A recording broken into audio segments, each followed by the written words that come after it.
Mais pourquoi tu fais tant d'histoires avec l'exploitation animale? Il y a tellement d'autres problèmes cruels dans ce monde. La pauvreté, les guerres, le racisme, les violences faites aux femmes. Pourquoi te focaliser là-dessus?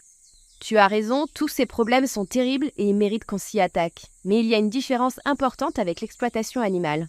Quand on parle de racisme, de violences faites aux femmes ou de guerre, la majorité des gens s'accordent pour dire que c'est injuste. Et même s'il ne faut rien, ils ne participent pas activement à ces injustices.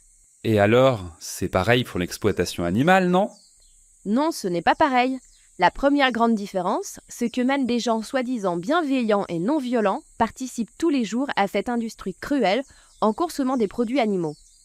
Les côtés glauques de cette industrie sont soigneusement cachés derrière des images trompeuses d'animaux heureux, et de nombreuses personnes ne se doutent pas de l'enfer vécu par les animaux.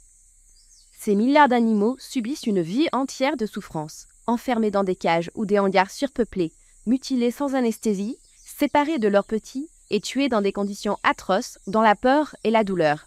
On a tous appris que c'était normal dès notre plus jeune âge, mais ça ne devrait pas être considéré comme normal. C'est immoral, injuste et inutile. La deuxième grande différence, c'est que contrairement à d'autres causes, on peut tous agir dès aujourd'hui. Chaque repas, chaque achat est l'occasion de ne pas participer à cette souffrance et d'arrêter d'alimenter l'offre en arrêtant la demande. La troisième, c'est que les animaux ne parlent pas notre langue et ne peuvent pas se défendre. Ils dépendent entièrement de nous pour que justice leur soit rendue. Tu veux dire qu'on peut tous faire une différence en changeant nos choix? Bien sûr, et imagine l'impact si toutes les personnes qui ont un semblant de conscience prenaient enfin leurs responsabilités.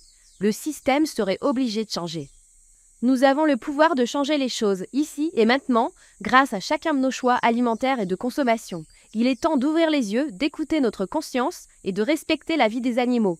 Ils souffrent, leur vie compte.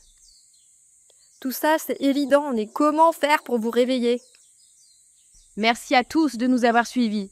Abonnez-vous, likez et partagez cette vidéo.